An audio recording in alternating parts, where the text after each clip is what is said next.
O presidente do Senado, Rodrigo Pacheco, acaba de postar sobre esse assunto nas redes sociais. Ele disse o seguinte, olha, a posição do Supremo, a decisão da maioria, não sepulta o piso nacional da enfermagem. Suspende, algo que o Congresso evidentemente não desejava. Segue Rodrigo Pacheco. Diante da decisão do STF, cabe-nos agora apresentar os projetos capazes de garantir a fonte de custeio, ou seja, de onde vai vir o dinheiro para os estados, municípios e hospitais filantrópicos e privados. Chamarei uma reunião de líderes imediatamente e, até segunda-feira, apresentaremos as soluções possíveis. Se preciso for, faremos sessão deliberativa específica para tratar do tema, mesmo em período eleitoral. O assunto continua a ser prioritário. O compromisso do Congresso com os profissionais da enfermagem se mantém firme. Deixa eu trazer o Yuri aqui para a gente poder falar sobre esse assunto, porque, Yuri, o fato é o seguinte, o que as empresas, as entidades que ingressaram no Supremo argumentam tem lugar do Brasil que não consegue pagar, nem hospital público, nem hospital privado.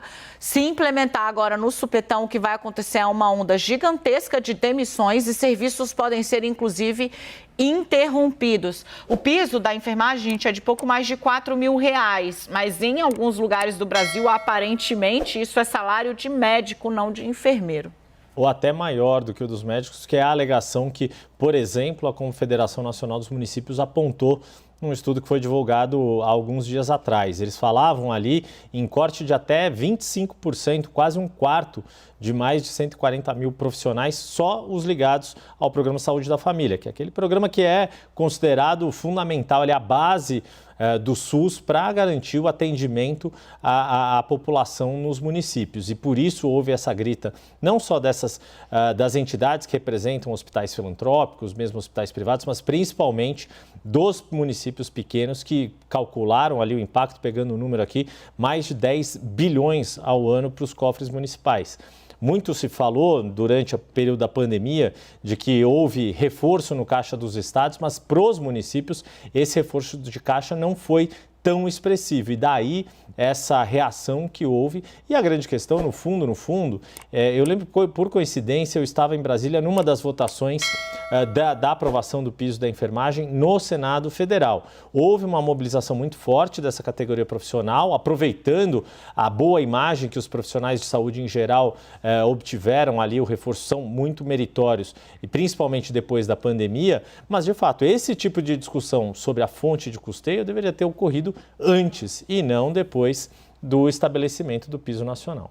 Ô, Yuri, você está 200% correto e é inacreditável que isso também não tenha sido levado em consideração no Congresso ou que não tenha havido por exemplo, Frente Parlamentar da Saúde, um lobby por parte das entidades pagadoras, empregadoras, para explicar, De novo, esse tipo de precaução e de consideração, a conta para saber como é que você vai pagar, isso tinha de ter sido feito antes. Mostra muito como talvez o Congresso, num gesto aí para fazer um último grande aceno a essa categoria antes da eleição, talvez tenha passado com o carro na frente dos bois. Exatamente, esse é o ponto. E isso é uma questão não só de bom senso, mas até por exigências da Lei de Responsabilidade Fiscal. E muito da grita dos prefeitos é por isso, por uma série de medidas que são tomadas no âmbito nacional, sem prever o custeio no âmbito municipal. Gente, Yuri Pita foi comigo aqui até o finalzinho.